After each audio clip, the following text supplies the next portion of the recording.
पोते हटंदा पेर बमन गोलन जो भवना है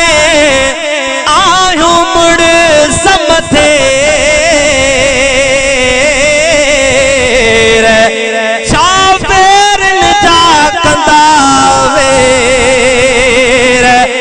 असांखे एतबार चवे उजे कुचैन समहबत करे करे देखे भाकुर पायो भरे भरे उजे कुचैन समहबत करे करे देखे भाकुर पायो भरे भरे असां आयो पाण खां रखंदा परे परे आयो पाण खां रखंदा परे परे जेको चैन समहबत करे करे देखे भाकुर पायो भरे भरे असां बचे कारन के असां आयो पाण खां रखंदा आयो पाण खां रखंदा परे हीअं हथ बुलंद करे मर्दन वांगुर आयो पाण खां रखंदा परे परे असां बचे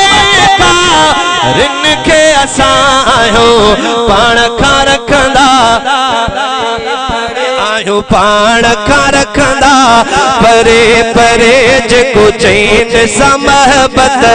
करे करे तंहिंखे भाकुर पायो भरे भरे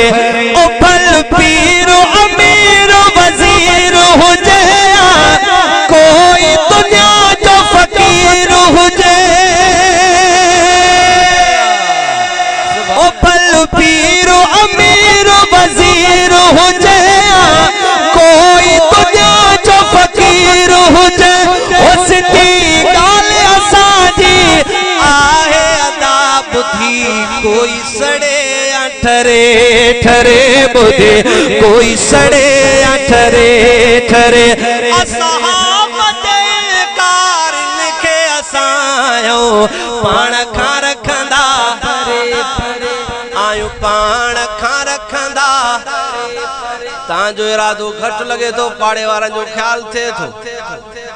हाँ सही अगर न तो थे तुम मुजाहिदन वांगुर हाथ बुलंद करे आयो पाण खां रखंदा परे परे आयो पाण खां रखंदा परे परे असां बचे कारन के असां आयो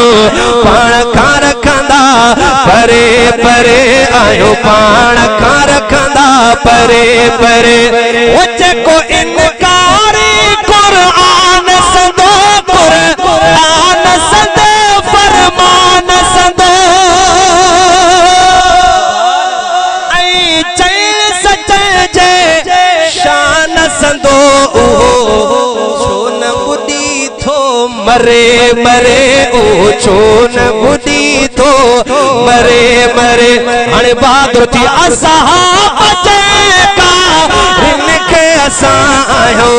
पाण खां रखंदा परे परे आयो पाण खां रखंदा परे परे जेको चैन समहबत करे करे देखे भाकुर पायो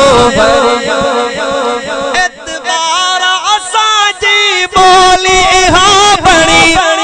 दुश्मन जेले गोली इहा ओडी निजी चलिया है लोली इहा सेवा सच जे असांजी पल न सरे सेवा सच जे असांजी पल न सरे असां बचे कारन के असां आयो